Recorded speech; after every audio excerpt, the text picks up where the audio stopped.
Hi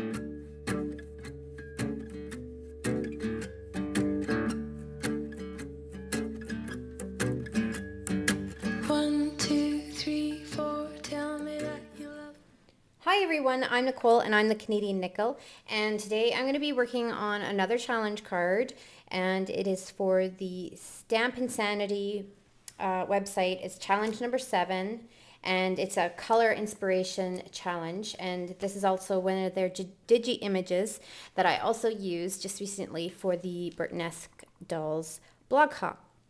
And I love this little image so much, so I wanted to try it again on one of their own challenges.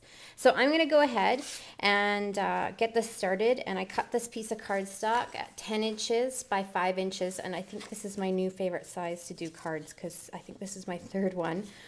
And I'm going to just accent with all of these colors, maybe. I'm not sure. We'll see how it ends up. So I'm going to go ahead and get started on this fun challenge card.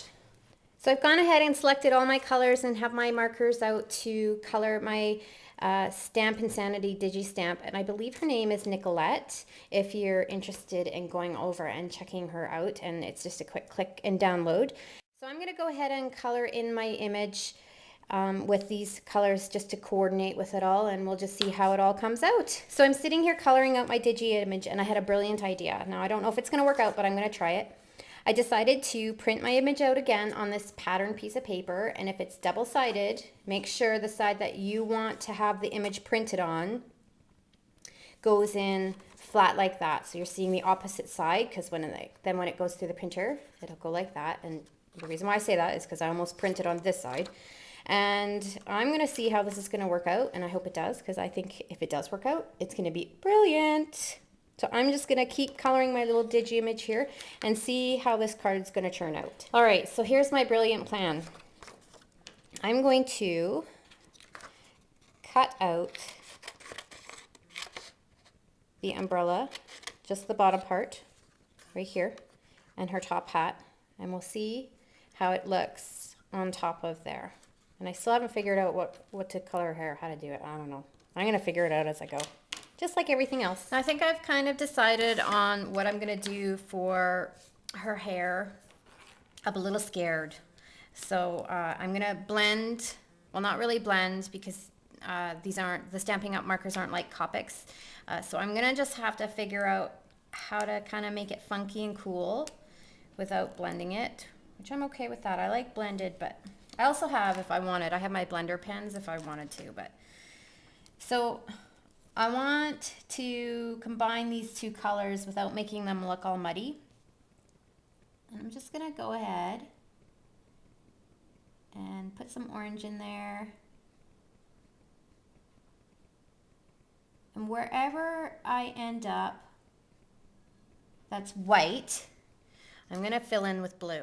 And I'm going to do my best to not make it look too much. So now you get kind of the idea. I've gone ahead and filled in with the orange and left some white spots. And where I've left the white, I'm going to go through and add the blue. And I want it to be super bold. And this is where it gets tricky. So you just have to be really careful if you're doing this. I don't know how it's going to work out. I've gone ahead and I've done the gray shading around my image, and then I used my gel pen just to highlight a few spots. And I was finding that the gel pen, when I went to apply it, was really quite white when you put it on like that, just to highlight a little bit. So what I did, and I just kind of stumbled upon it, is you just take your finger, if it's too white and too many lines, and just rub it in there. And when you rub it, you can still see the highlight of what you just did without having all those lines like that, because you can see the difference. This is just a nice little white highlight, and then that's pretty stark lines. So just rub it in. And then I went a little crazy and I started applying it everywhere, like the sides, the boots, in the hair. So that seemed to work pretty good. All right, so I have my color, and this is Tempting Turquoise, which goes with the blue I've chosen. And these are blender pens. If you don't have them, you should. And what it does, it gives a nice smoky look, kind of like the chalk, but without using the chalk, I guess. And then you can use any of your inks or any of your markers to blend. So I just keep a little scrap piece of paper on hand, and then you can go around and lightly blend in a coordinating color to your image. And you want to be careful not to overdo the blending, just because your paper can start to get all fibery.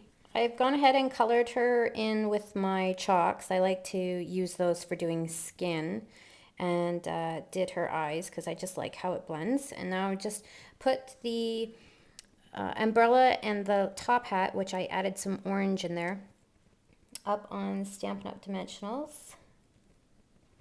So then it matches her outfit. I think she might get some stickles too. And now I'm ready to start finally assembling the card. Now I've got this really fun ribbon that I bought. I don't know where I got it, but it kind of goes along with the whole whimsical theme and the circles and the orange and some of the green. So I thought I would get it all put together with this, and it's also kind of glittery, and at some point here in a moment I'm going to add some stickles. So I really like this polka dot paper, and I'm going to go off and start using all my circle punches to start punching the paper and just kind of throwing it around and see where we end up with it. And I have every single circle punch that they have. Now we're up to the fun part where you get to build everything on your card. And I'm going to be putting my image on an angle because I usually don't. And when I'm doing something kind of different like this, I just want everything to be different on it. So I'm going to just put her on an angle like this. Hopefully, like yesterday's video, I won't mess it up. There we go. And then I'm just going to throw all these in here. And this time, hopefully, I'll remember to put on a sentiment.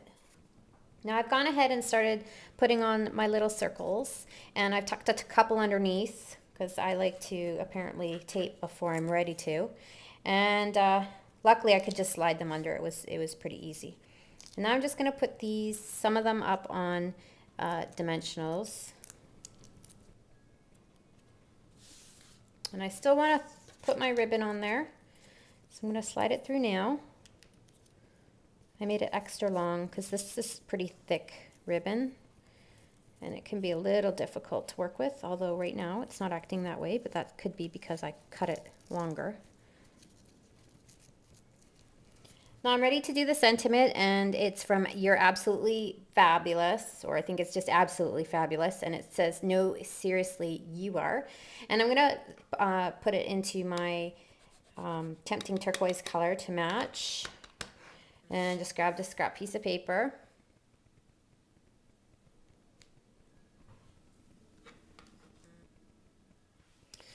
Just going to use one of my favorite right now, word window. Then I'm just going to tape them together, and I went for nice and bright. So I've done a little dab of stickles. This one's called Fired Brick, and it's really dark red tone. And now I'm just going to put a little bit. I'm not going to go crazy on stickles like I did on the other card the other day, but I'm going to put a little bit here as well. So this card is for the Stamp Insanity Challenge, challenge number 7, and it's all a color combination. And honestly, without this challenge, I don't think I've ever would have picked these colors.